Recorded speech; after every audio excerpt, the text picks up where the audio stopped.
Welcome to my channel, and today I want to share a story that it's all about the true meaning of wealth. It's not about the cars you drive or the buildings you own, but the lives you touch and the difference you make. This is the story of Daniel Brooks, a man who was once humiliated for his simple life, but who used his quiet strength and immense resources to change the fate of an entire community. In a city where greed and arrogance rule, Daniel showed us that real success is measured by how many people you lift up, not how many you make kneel. It's a story of integrity, redemption, and the power of doing what's right when it's hard. Stick around because this is a tale you won't want to miss. In the heart of Miami's gritty, forgotten suburbs, Daniel Brooks, a man of quiet strength and deep resolve, drove his old, weathered pickup truck down a narrow street. His jacket, faded with age and the wear of many long days, didn't match the sleek surroundings of the neighborhood he was passing through. Yet, it was exactly this neighborhood that he was here to help. With each step, Daniel carried not just a bag of groceries, but a deep sense of responsibility to those who had little, offering them kindness without the need for recognition. Today, he was delivering food to an elderly woman, a local resident who had struggled for years to make ends meet. As he handed over the bags, a low rumble of a luxury car broke the calm of the neighborhood. The vehicle, black and polished to a mirror sheen, screeched to a halt just a few feet from Daniel's truck. The door flung open, and out stepped Ethan Cole, a man who thought himself above everyone else, a real estate mogul whose arrogance was only outdone by his wealth. He adjusted his designer suit and stepped toward Daniel, a sneer already tugging at his lips. "Hey, look at you," Ethan mocked loudly. "Acting all noble, driving that old truck, thinking you can play hero. Sorry, sir, but you're just wasting your time." He glanced at Daniel dismissively, his eyes narrowing. "You really think you can help people in a place like this?" Daniel, unfazed, kept his voice steady, his gaze never wavering from Ethan. "I'm just trying to help," he said, a quiet sincerity in his tone. Ethan scoffed, his smirk growing wider as he took in Daniel's worn clothes. "Get lost, loser. You can't even take care of yourself, let alone fix the world." He turned to leave, but then glanced back with a final, scornful remark. "Maybe I should give you some money to buy decent shoes." Daniel didn't respond. He simply nodded politely and turned back to the woman he was helping. Ethan, however, didn't give it a second thought. He stepped back into his luxury car and sped away, still laughing to himself. What Ethan didn't know was that the man he had just humiliated, this so-called loser, wasn't a man to be underestimated. Far from it. Daniel Brooks was not poor, not even close. In reality, Daniel was the founder and CEO of Brooks Health Systems, a leading medical technology company that had revolutionized healthcare across the country. The company, valued at over $4 billion, had made him one of the wealthiest men in the United States. In the neighborhood Ethan had mocked, it was set to be part of a large redevelopment project that Daniel's company had planned. Daniel had been overseeing the development of new hospitals and health facilities for years, but he was also deeply committed to ensuring that people like the woman he had just helped would not be pushed out of their homes for the sake of profit. A few days later, the headquarters of Brooks Health Systems stood tall in downtown Miami. The massive glass building gleamed under the Florida sun, the epitome of modern corporate success. Inside, the boardroom was filled with the top brass of the company, all gathered for one of the most crucial meetings in the company's history. Ethan Cole, dressed in his finest suit and tie, sat confidently at the table, prepared to pitch his latest project to the board, a luxury apartment complex to be built on the same land Daniel had been visiting. Ethan was confident that this project would make him even richer, but he had no idea that the meeting was about to take a very different turn. The meeting began as expected, with the board discussing various projects and future plans. But when the host announced that the final decision would be made by the company's CEO, all eyes turned to the door. The room fell silent as the double doors opened, and in walked Daniel Brooks. The contrast was striking. While everyone else in the room was dressed in expensive suits and carefully tailored clothes, Daniel still wore the same simple jacket he had worn when delivering food just days earlier. But despite the simplicity of his appearance, there was no mistaking the power that radiated from him. Daniel walked to the head of the table with calm authority, his every step measured and confident. Ethan's smug expression faltered as he looked up at the man who had once been the subject of his mockery. "You're—" Ethan stammered, unable to hide his shock. "You're the CEO?" Daniel nodded. "Yes, I'm the loser you mocked the other day." The room fell into an uneasy silence. Ethan's jaw tightened, and he struggled to maintain his composure. Daniel took the documents from the board member who had handed them to him and sat down at the head of the table, his presence now completely commanding. He flipped through the papers with disinterest before looking up at Ethan. "I hear you want to build luxury apartments on this land," Daniel said, his voice steady but filled with a quiet intensity. Ethan, clearly trying to regain control of the situation, forced a smile. "It's just a business project, Mr. Brooks. Nothing personal." Daniel closed the folder with a sharp snap, his eyes locking onto Ethan's. "To me, this isn't just land," Daniel said slowly, his words carrying weight. "This is about homes. This is about people and a community that needs help. Not a place for someone like you to come in and push them out for a profit." Ethan's face flushed. He hadn't expected this confrontation, let alone the calm authority Daniel exuded. But it was Daniel's next words that would truly shake him to his core. "This project," Daniel said, his voice cold, "is permanently cancelled." Ethan's blood ran cold. He tried to hide his panic, but the words had already been spoken, and there was nothing he could do to take them back.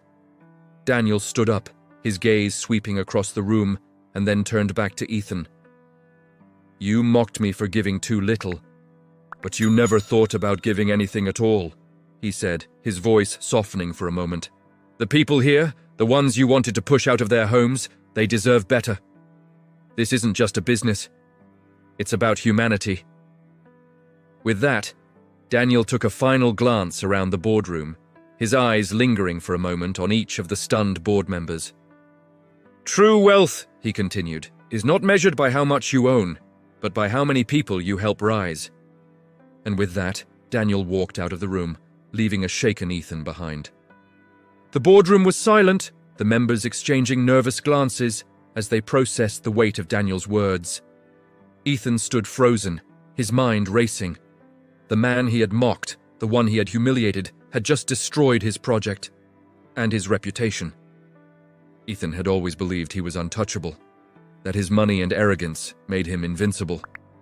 But in the face of true power and integrity, he was exposed for what he truly was, a man who had never understood the true meaning of wealth. As Daniel walked through the hallways of the building, he felt a quiet satisfaction, knowing that he had made a real difference. He had not sought vengeance, nor had he aimed to humiliate Ethan. He had simply done what was right, standing up for the people who had no voice. Daniel knew that true strength lay in lifting others up, not in tearing them down. Daniel's footsteps echoed softly as he walked through the sleek glass corridors of the Brooks Health System's headquarters. He could feel the eyes of the employees on him as he passed, some unsure of what had just transpired in the boardroom, others full of admiration. But Daniel didn't look back. His focus was always forward. He had always believed that real success was about making a lasting impact, not simply accumulating wealth. And today, he had done just that. As Daniel reached the elevator, his assistant, Melissa, greeted him with a professional smile. "Mr. Brooks, I've rescheduled your afternoon meeting with the board in San Francisco.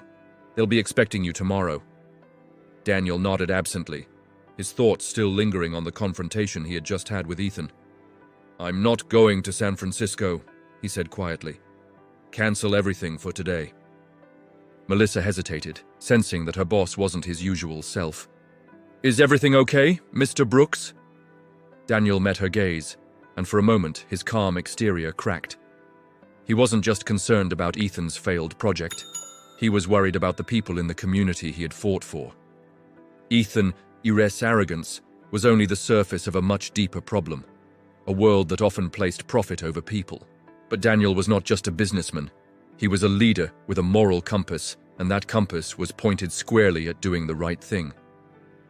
"I'm going to take a drive," he said, his voice quiet but determined. Cancel everything for today. I need to think. Daniel's truck rumbled along the streets of Miami, taking him back to the same neighborhood he had visited just days before. The sun was setting, casting a warm golden glow across the rundown houses and abandoned lots that had once been homes full of life and laughter. As he passed the familiar streets, Daniel's mind wandered back to the conversation with Ethan. Ethan had never understood the value of people. To him, the world was a series of transactions. Buy low, sell high, and make as much money as possible.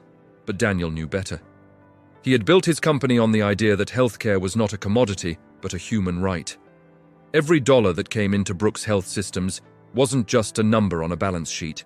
It was a reflection of the lives they impacted, the patients they saved, and the communities they improved. He had started the company from nothing, just a young man with an idea and a fierce determination to make a difference. Now, it was worth billions. But Daniel never lost sight of the roots that grounded him. It wasn't the success that mattered most.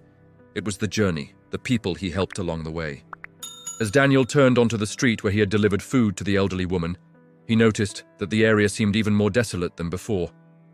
Several homes had boarded up windows, and the once vibrant garden that had been so carefully tended was now overrun with weeds. His heart sank. This wasn't just a neighborhood in decline, it was a place on the brink of being forgotten, pushed aside in favor of luxury developments and high-end apartments. Daniel knew that this was a place worth saving, and he was determined to make sure it didn't disappear. He parked his truck on the side of the road, got out, and walked toward the small house where the elderly woman, Mrs. Turner, lived.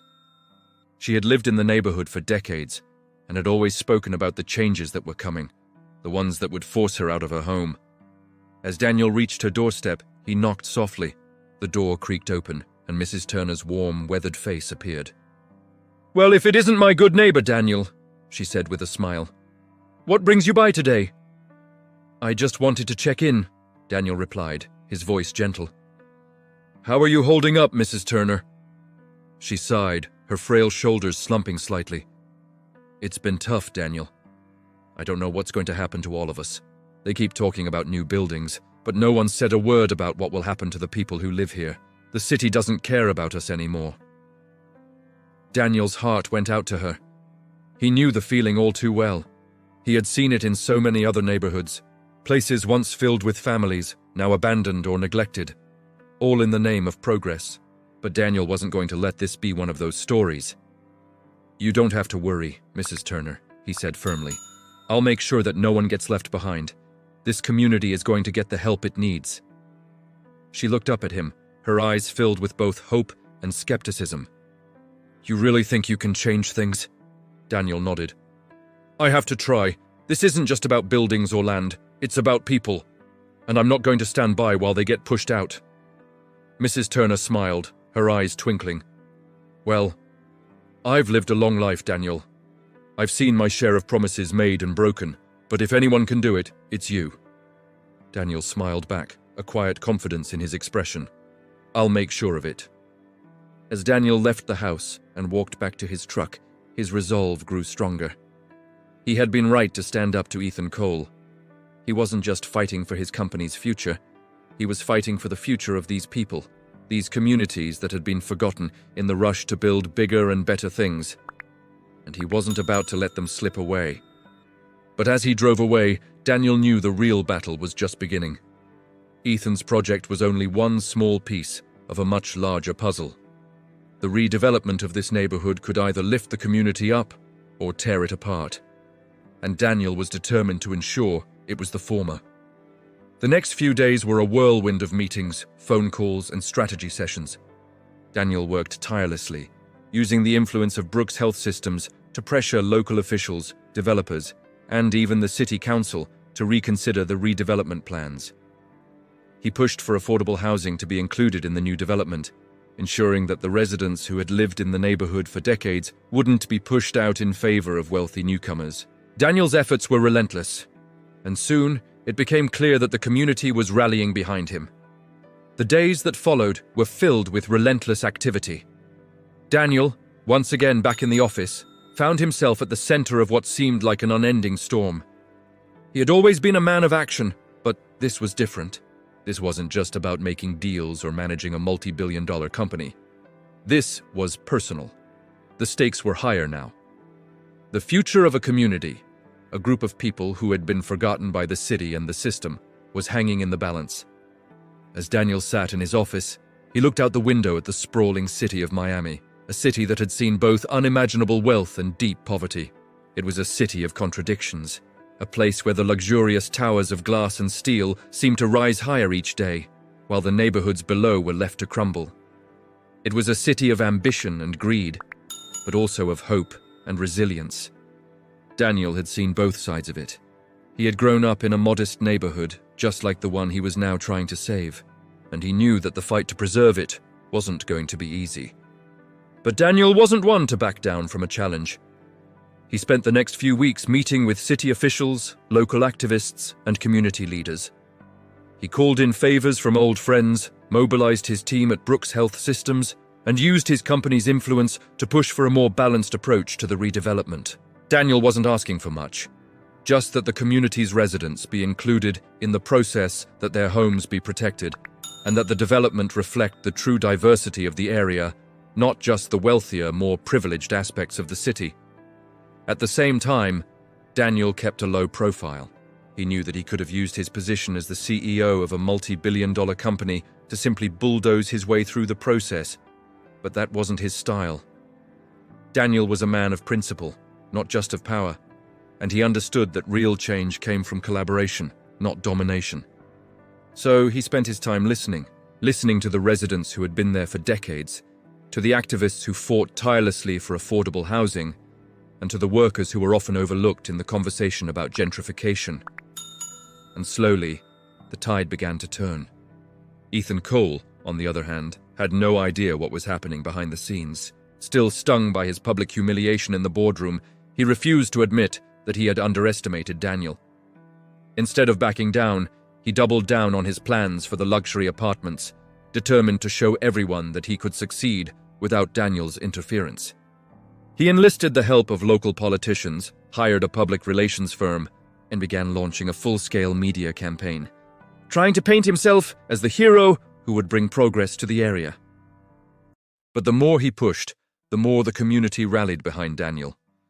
The media started to take notice of Daniel's efforts, and his quiet, persistent leadership began to gain traction. Articles appeared in local newspapers, praising him for his commitment to preserving the integrity of the neighborhood and ensuring that the redevelopment would benefit everyone, not just the wealthy few.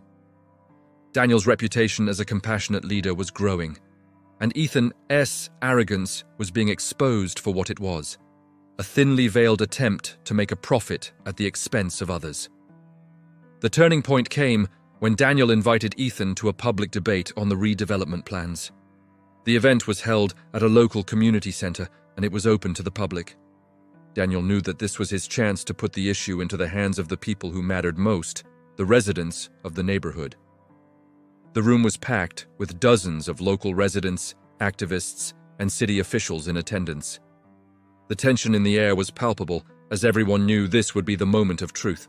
Ethan arrived, as always, dressed in an expensive suit and carrying the air of someone who believed they were entitled to everything they wanted. But this time, there was something different. The crowd wasn't cheering him on.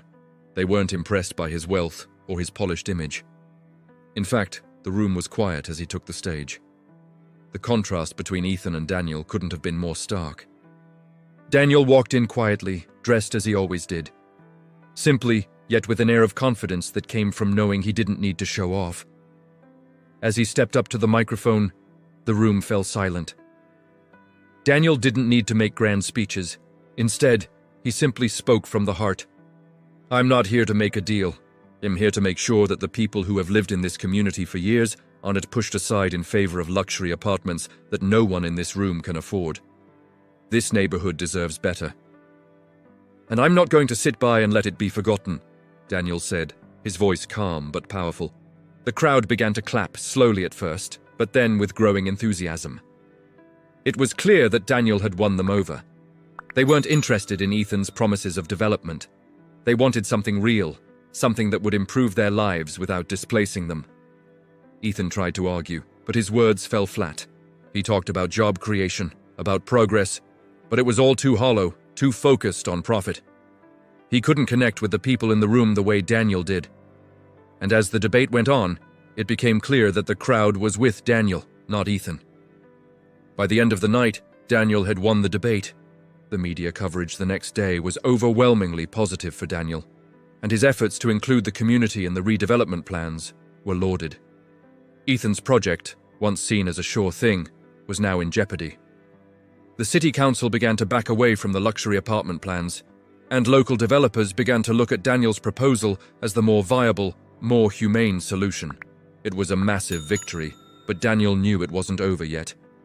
There were still many battles to fight, but for the first time, he felt the momentum shifting in his favor. The people had spoken, and they had made it clear that they wanted to be a part of the future, not be swept aside in the name of progress. The weeks that followed were a whirlwind of meetings, public hearings, and late-night strategy sessions. Daniel found himself working more closely than ever with the residents of the neighborhood. Together, they crafted a new vision for the redevelopment, a vision that balanced progress with compassion. Daniel's company, Brooks Health Systems, had the resources to make it happen. But it wasn't just about money. It was about building something that would last, something that would improve lives without erasing the history and identity of the community. Daniel spent hours in the community center, meeting with residents, listening to their concerns, and offering solutions. He worked tirelessly with urban planners, architects, and local activists to design a redevelopment plan that included affordable housing, green spaces, community centers, and access to healthcare services. It wasn't just a project, it was a blueprint for the future of the neighborhood. He knew it wasn't going to be easy, there would be opposition, and the politics of development were never simple, but Daniel wasn't backing down.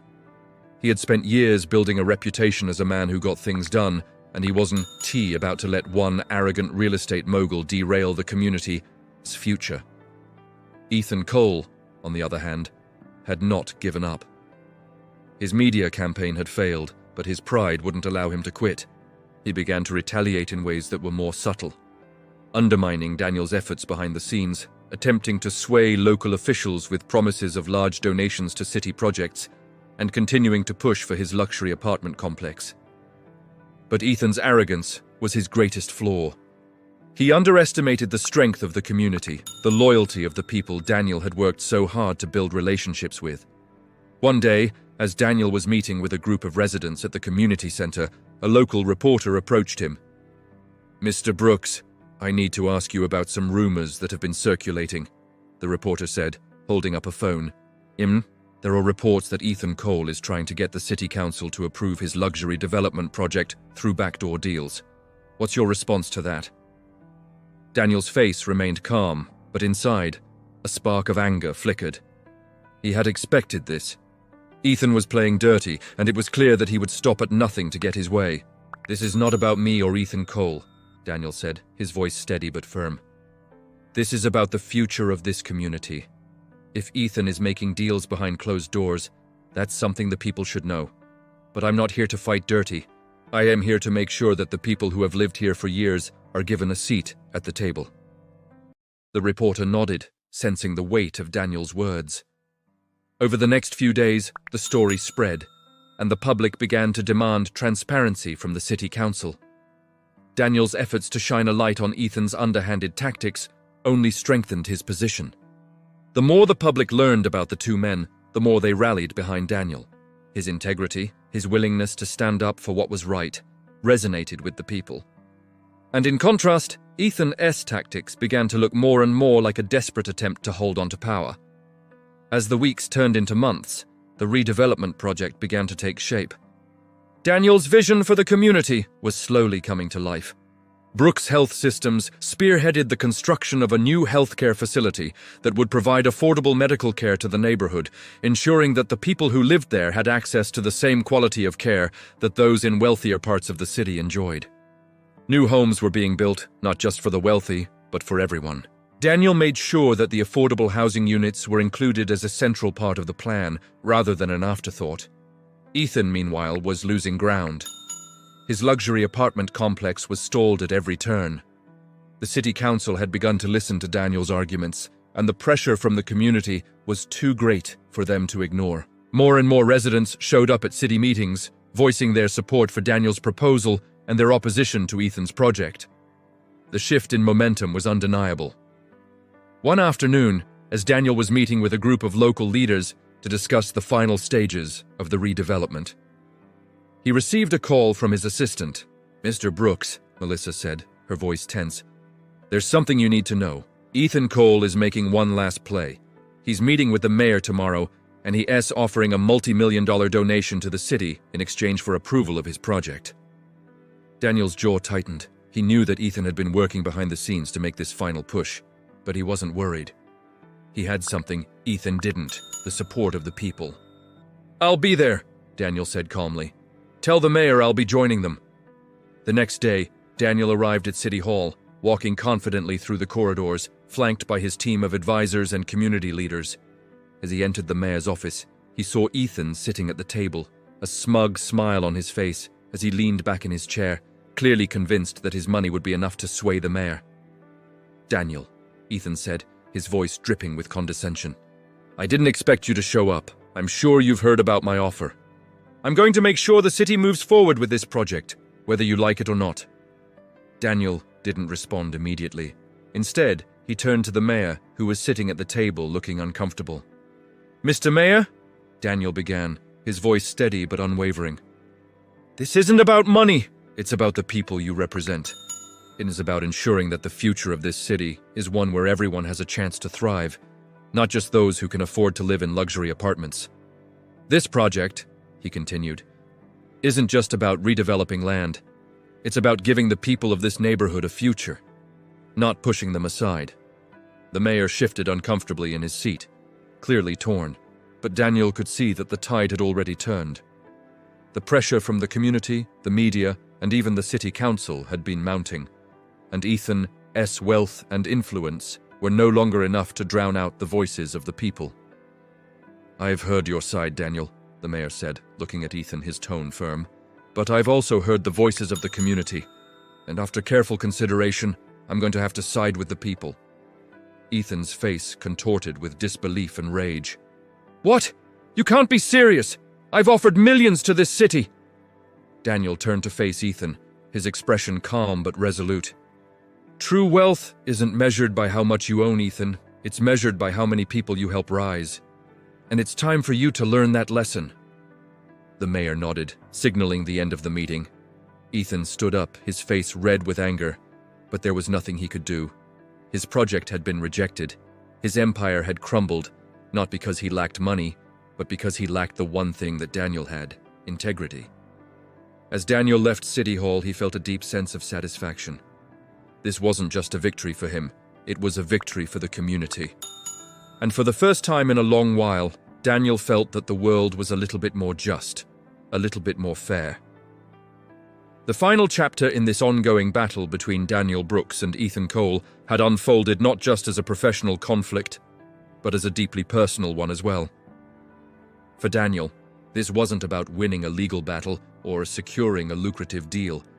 It was about protecting something much more important: the soul of a community that had been abandoned by those who thought power and money were all that mattered. Daniel had known the truth from the beginning. True wealth wasn't about material gain, but about the people you uplift along the way. In the days after Ethan's defeat, the city began to see tangible change. The redevelopment plans that Daniel had championed began to take form, with affordable housing being built alongside new community centers, parks, and healthcare facilities. The project became a model for other cities to follow, a blueprint for how development could be done without displacing the people who had lived in the neighborhoods for generations. Daniel's vision was slowly becoming a reality, but he knew this was just the beginning. As he walked through the construction sites, watching the buildings go up, Daniel was approached by Mrs. Turner, the elderly woman he had first met when delivering food to her home.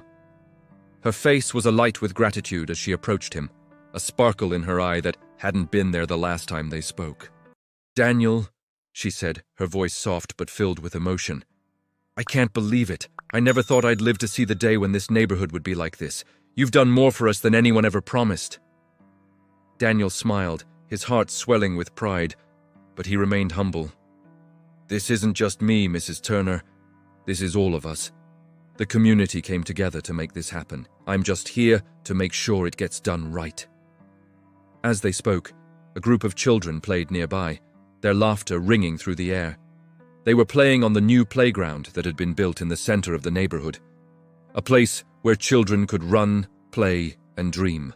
It was a small change, but to Daniel, it was everything. This was the future he had worked so hard to create, one where children could grow up without fear of being forced out of their homes, a future where families could thrive, not just survive. Months passed, and as Daniel continued to oversee the progress of the redevelopment, his reputation continued to grow. He became a symbol of what true leadership looked like, someone who understood that success wasn't about hoarding wealth or seeking personal glory, but about using your resources to lift others up. His company, Brooks Health Systems, continued to expand, but Daniel never lost sight of what mattered most. He made sure that his company remained dedicated to providing affordable healthcare, especially in underserved communities. Meanwhile, Ethan Cole had disappeared from the public eye. His once prominent real estate empire had crumbled under the weight of his greed and arrogance. The media, once eager to report on his every move, had lost interest, and the city that had once catered to his every whim had turned its back on him. Ethan's luxury apartment project was nothing more than a failed dream, a symbol of the dangers of putting profits over people. Daniel's victory had sent a powerful message to the world. It wasn't about how much money you made or the power you wielded. It was about the legacy you left behind, the lives you touched, the people you helped, and the communities you built. Daniel had shown that integrity, compassion, and humility were more powerful than any amount of wealth. One afternoon, as Daniel sat in his office looking over some reports, his phone rang. It was the mayor's office. Daniel had worked closely with the mayor throughout the redevelopment project, and they had built a strong, working relationship.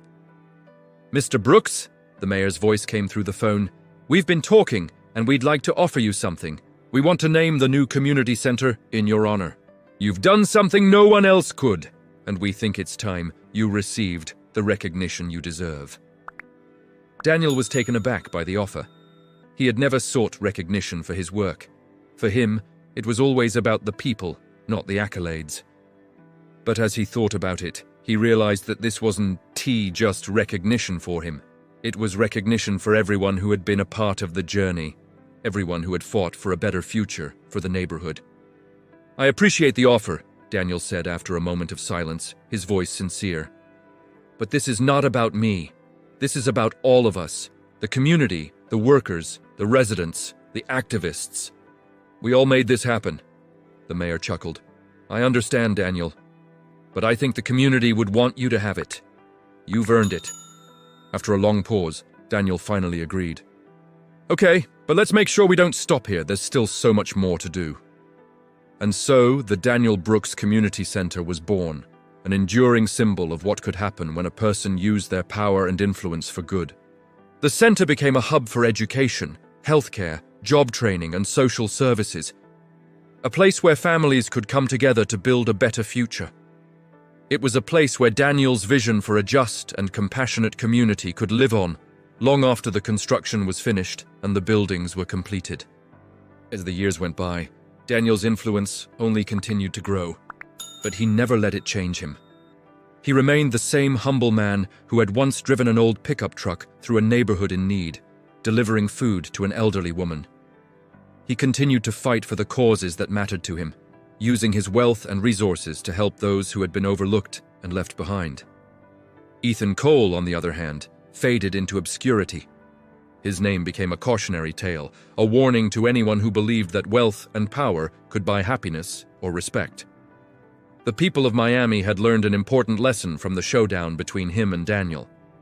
True wealth wasn't about how much you owned, but about how much you gave. It was about making the world a better place for those who needed it the most. And as Daniel sat in the office of the community center one evening, watching the sunset over the revitalized neighborhood, he knew that this was the legacy he had worked for. Not the buildings, not the wealth, but the impact he had made on the lives of the people he had helped. True wealth, he realized, was never about what you had. It was about what you gave. Thank you so much for sticking with me through this incredible journey. I hope Daniel's story has inspired you as much as it has inspired me. It is a reminder that true wealth isn't about what we own. It is about the impact we have on the lives of others. If you enjoyed this story, don't forget to like, comment, and subscribe for more content like this. And remember, no matter where you're from or where you're going, you always have the power to make a difference. See you next time, and until then, keep lifting others up. If you like this story, make sure you subscribe, turn on the notification bell, and share with your friends and family so you don't miss the next powerful story coming your way.